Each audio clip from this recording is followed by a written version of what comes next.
Hello everyone, welcome back to DocTuber, episode number 8. Today we'll be discussing about fructose. So watch till the end, please like and subscribe, and this video will change your life. Now fruit sugar is also known as fructose. Now it contains in table sugar, high fructose corn syrup, honey, fruits, wheat. Now daily safe limit is 20 gram, while average daily consumption is 55 gram. It is highly dangerous when you take it in large quantities. So let's see. Now sugar is made of sucrose and it contains 50% glucose and 50% fructose. Now high fructose corn syrup, that is HFCS, contains 30 to 70% of fructose. It is made from corn by processing. Now every packaged item you buy from the market contains this to an extent. This is used for sweetening. Now it is highly harmful when we consume it every day. So beware, look for it in the label of the package. Now soft drinks and colas contains HFCS. A glass of cola can contain 30 gram of fructose. Now honey contains about 40% of fructose. Use in moderation. Now fruits contains fructose in varied amount. Now we have divided it in 3 categories: low, medium and high. Now go through this chart and see. Now which products contains fruit cans? These are long chain polymers of fructose. These are digested by gut bacteria to fructose. It contains about 2 to 4% of fructose. Now what is the difference between glucose and fructose? Glucose is the primary source of energy. It can be utilized in any tissue of our body, while fructose can only be utilized in liver. Now glucose does not turn into fat, while fructose gets converted into fat. Glucose is cholesterol friendly, while fructose promotes bad cholesterol. Glucose has normal leptin and insulin response, while fructose does not stimulate leptin or insulin, which are key functions that control satiation and appetite, and this makes us overeat. Now let's discuss the side effects of consuming excess fructose. Now obesity is the major side effect of fructose consumption. We are getting fatter and fatter every day. Now in this graph we can see that percentage of obese people is rising every year due to increased consumption of high fructose corn syrup and sugar. Now increased fructose consumption can lead to fatty liver and dyslipidemia, that is deranged lipid metabolism.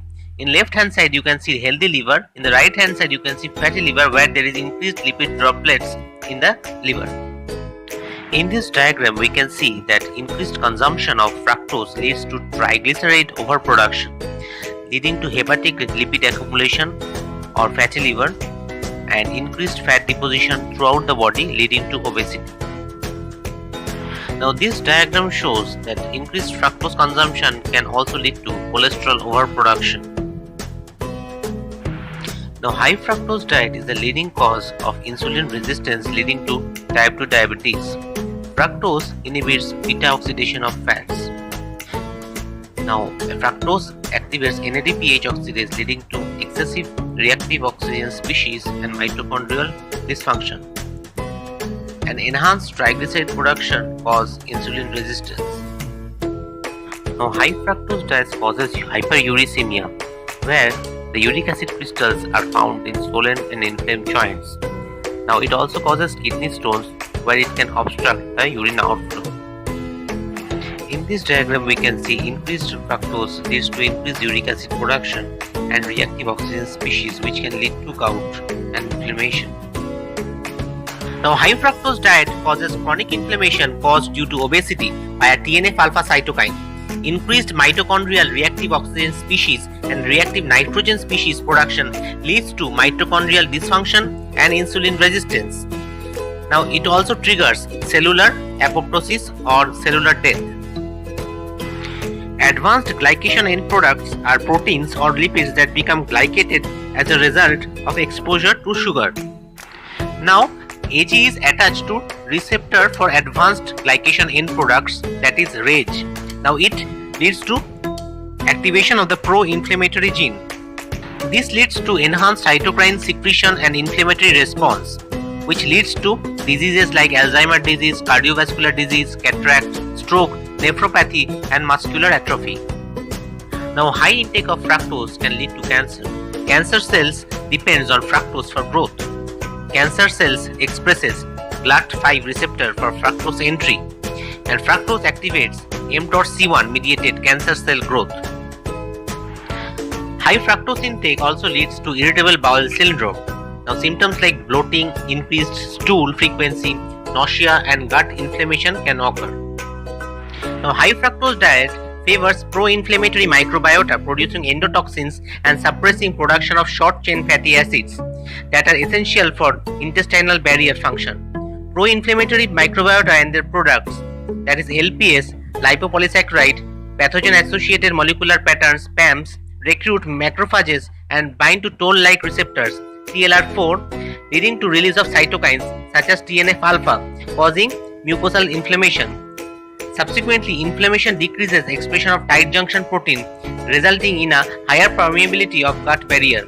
In addition, endotoxins enter the leaky barrier, leading to epithelial disruption and increased penetration of pathogens into the bloodstream. Reaching the liver, endotoxins increase inflammation by activation of Kupffer cells through binding to TLR4 and formation of reactive oxygen species. The formed radicals induce hepatic damage and fibrosis. Now we have already seen how fructose can be damaging to our body. Now coming to final thoughts, avoid packaged food items, limit high fructose fruits, avoid table sugar, sweets, soft drinks and wheat products if possible. Thanks for watching our video. Like, share and subscribe. See you in next episode.